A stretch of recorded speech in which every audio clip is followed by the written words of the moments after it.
Since the 1960s, the North American Aerospace Defense Command, NORAD, has had a series of satellites in geosynchronous orbit, constantly looking down, monitoring the Earth for signs of inbound missile threats. Responding to these early warning system alerts is a high-pressure job now, but during the Cold War, it was perhaps the most stressful job in the world.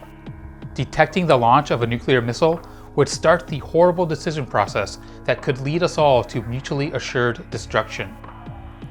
According to a leaked report, during Cold War tensions, May 5, 1984, 4 a.m. Eastern Time, NORAD operators were jolted to the highest attention. The warning system had triggered an alert. A hot, fast, solid object was headed straight towards Earth. Instead of being alarmed, officials watched with wonder as the satellite tracked the object.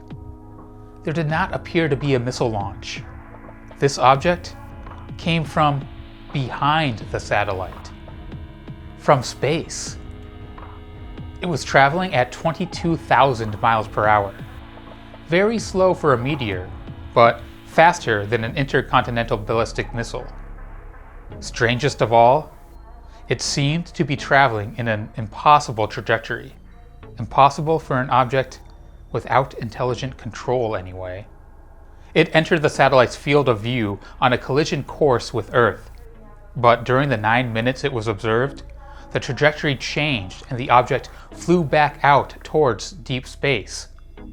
While grateful that there was no impending celestial collision or missile strike, this event alarmed officials. A 300-page internal report was written looking at every possible explanation. Nothing natural or man-made explained the observations. The object was dubbed a Fastwalker, a designation given to objects picked up by satellites but unidentifiable by those looking at the returns. They are not necessarily otherworld in origin. The vast majority of Fastwalkers are unidentified satellites or space debris, moving in a non-stable orbit. One of the most prolific sources of government data, John Greenwald Jr. of the Black Vault, has tried to dig up data by the way of FOIA requests. The government's response has been lacking.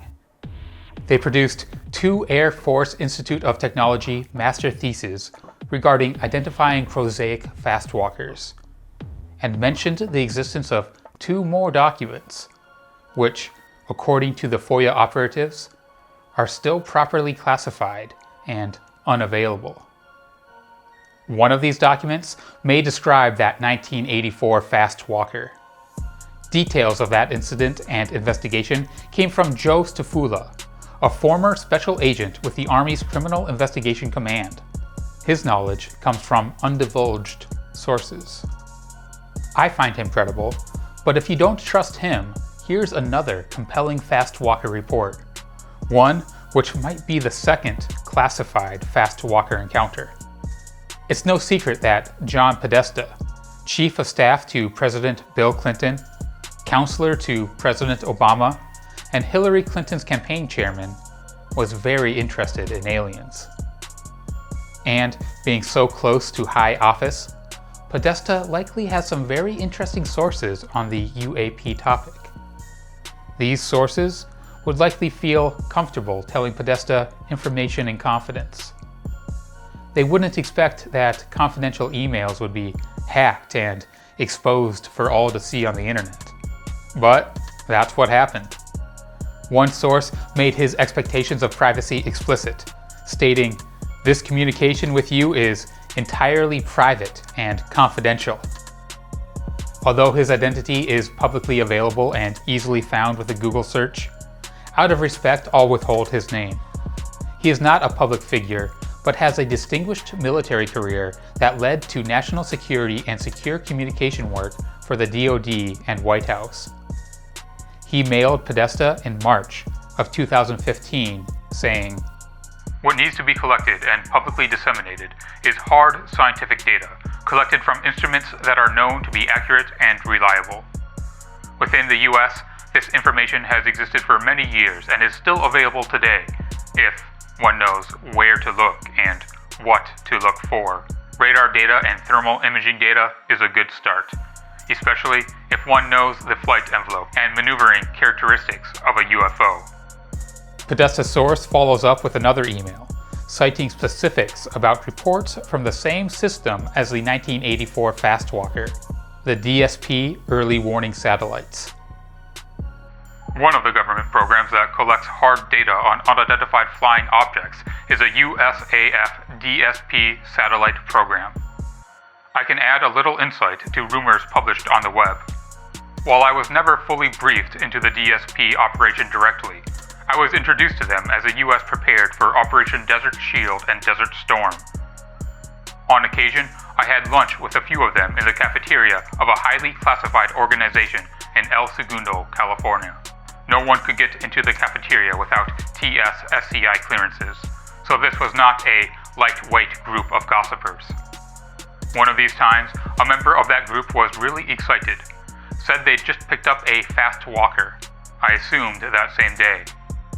He described how it entered our atmosphere from deep space, origin actually unknown of course, but from the backside of the satellite, and zipped by the DSP satellite pretty close on its way to Earth.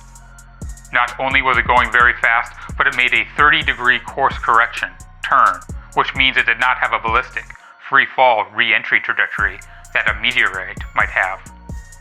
So, it was under some sort of control, although whether it was manned or robotic, there's no way to tell. He goes on to hint about other reports, and the need to collect and analyze these anomalous sightings. Somewhere within that USAF program office is many years worth of Fastwalker data. If someone were to collect and analyze it, patterns will emerge that provide information about the various types of craft and their destinations, which would add substantiation to eyewitness claims on the ground about UFO activity. Furthermore, it would be interesting to understand the dates of these appearances. Is there a certain time of every year they swarm in, which might indicate a resource mining operation? Or might there be a correlation with major events on Earth, such as the detonation of the first atomic bomb at White Sands in 1945, although no DSPs existed to provide any particular info on that event?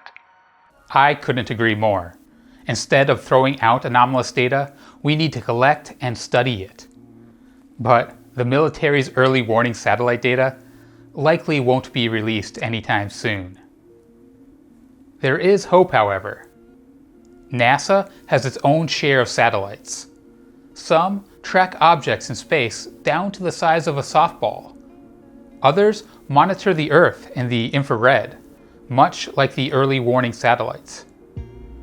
Until recently, just like the military and scientific communities, NASA has been filtering out anomalous data. But on May 3, 2021, a new NASA administrator was sworn in. Bill Nelson, former US Senator and NASA astronaut, now leads the Space Administration. As one of his first official actions, he ordered NASA scientists to take UFO reports seriously and to start studying anomalies. The tide seems to be turning. It's still unclear what these Fastwalkers could be and what, if any, relation they have to UAP visually observed from Earth. But I've never been more confident that we will get answers. It may not come in the UAP Task Force report this summer, but as long as we keep the pressure on, I believe the truth, whatever that may be, will come to light. I'll be doing what I can to keep the pressure on, whether it's by highlighting the underknown reports such as these Fastwalkers, or attempting to advance the technological conversation with informed speculation on technological advances. So be sure to subscribe, ring that bell, and tune in for more.